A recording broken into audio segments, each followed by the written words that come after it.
दादा बाहेर ये. ऋषी सापडल्या काय कमळीची आई? दादा बाहेर ये. अरे तू खाली येतोयस का मी वर येऊ आता? अरे 3 म्हणायच्यात खाली नाही आलास तर बघ दादा. केवढं लागलंय? ऋषी sir please Kamali please please तुम्ही रागाच्या भरात नका असं वागू.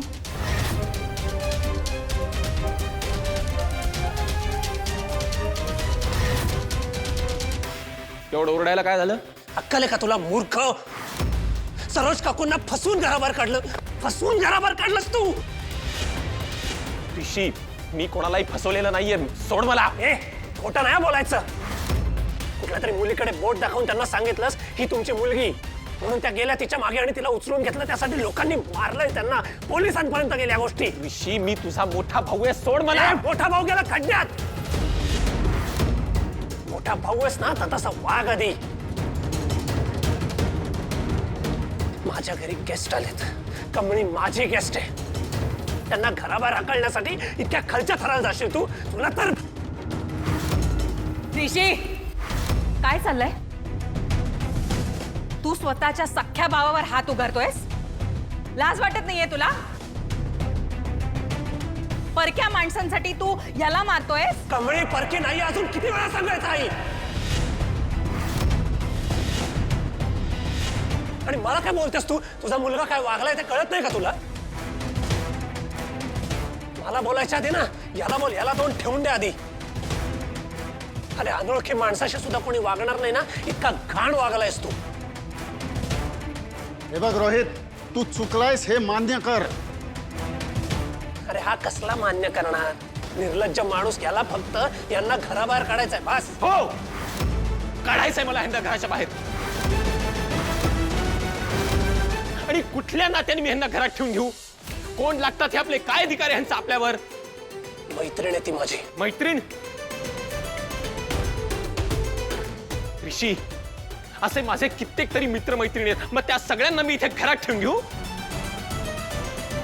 हे इनामदारांचं घर आहे, आपली धर्मशाळा नाहीये, हे लक्षात ठेव. तुला इतकाच प्रॉब्लेम होता ना तर सरळ माझ्या तोंडावर बोलायचं. पाठीमागणं अशी घड्याळी कारस्थानं नाही करायची. अरे तुझ्या या वागण्यामुळे आज त्यांच्या जीवावर बेतलं असतं. त्यांना काही झालं असतं तर? हो का? काय सांगायचं होतं ऋषी तुला? कोणाचं ऐकतोस तू? अरे स्वतः आईला नको नको ते बोलून हे घर सोडून निघून गेलास. या घरच्यांची काहीही किंमत राहिलेली नाहीये तुला. तुला आता फक्त ही कमळी दिसते. तिच्या प्रेमात आंधळा झालायस तू ऋषी. हे बघ ऋषी, ही गावछाप कमळी तुझी काय लागते ना मला माहिती नाही. And I don't even care. मला फक्त एवढंच हवंय की ही गावछाप लोक या घरामध्ये नकोयत. हे बघ आई,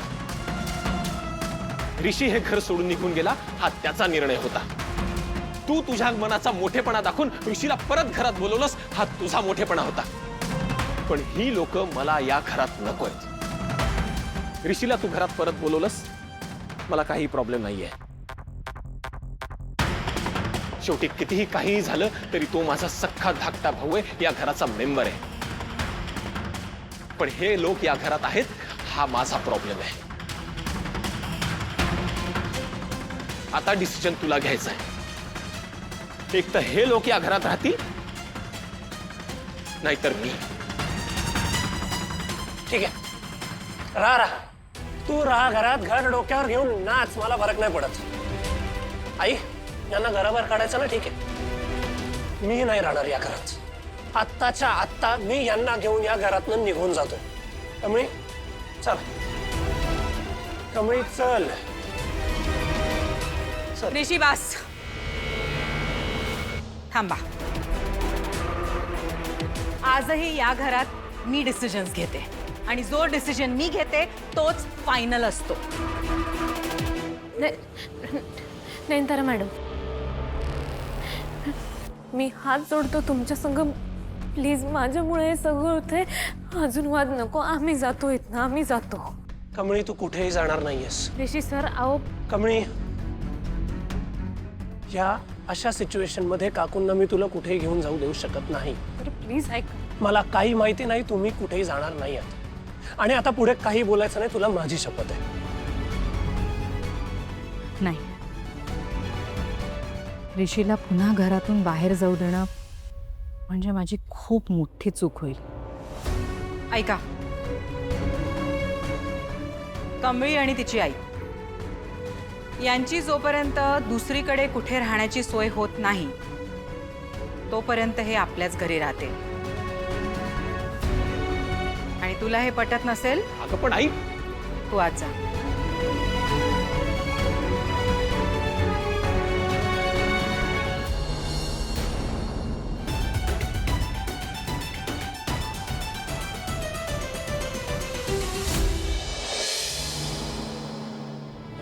बाबा, आई असं का वागते कळत नाही रे. ती अशी नव्हती. गरजू लोकांना मदत करणं स्वभाव आहे तिचा. ती अनेक NGOशी अफिलिएटेड आहे. मग आत्ताच ती असं का करते ना कळतच नाही. काय माहितीये का ऋषी, ती गरजूंना मदत करते, NGOशी अफिलिएटेड आहे, हे सगळं आत्तापर्यंत बाहेर होतं. पण आता ते बाहेरचं सगळं तिच्या घरापर्यंत येऊन पोहोचलंय, तिच्या मुलापर्यंत येऊन पोहोचलंय. आणि म्हणून ती थोडीशी बिथरलेली आहे. आणि काही झालं तरी ती तुझी आई आहे. आणि तुझ्या बाबतीमध्ये ती अतिशय पॉझिटिव्ह आहे. आणि ते असणं साहजिक आहे. कमळीबद्दलचे तिचे गैरसमज दूर होतील. मी बोलीन तिच्याशी. काळजी करू नकोस. आणि हो, ते रोहित जे काय बोललाय ते फारसं काही मनावर घेऊ नकोस. तो असंच बोलत राहतो. दादाकडनं तर काय मला काही अपेक्षाच नाही आहेत. त्याच्या मनात काय चाललेलं असतं त्याचं त्यालाच माहिती. आईच्या वागण्याचं जरा वाईट वाटतं. ठीक आहे, पण बाबा, माझं खूप प्रेम आहे कमळीवर. काळजी वाटते तिची. आणि मी आयुष्यभर तिची साथ नाही सोडणार.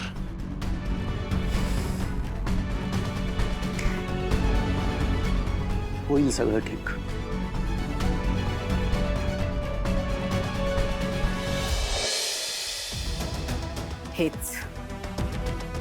हेच तर नको होतं मला.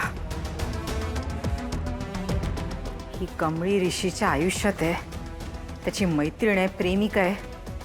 जे काही असेल ना ते सगळं इथेच थांबायला हवं. नुसती 2 दिवस घरात आलीये तर दोघंही भावाभावांमध्ये भांडण लावलं. खरंच माझ्या घरची सून झाली असते ना तर इनामदारांचं घरच फोडलं असतं या मुलीने. व्हॉटेव्हर, काही झालं तरी या कमळीला इथेच थांबवायला हवं. ही मला ऋषीच्या आयुष्यात अजिबात नकोय. I need to do something.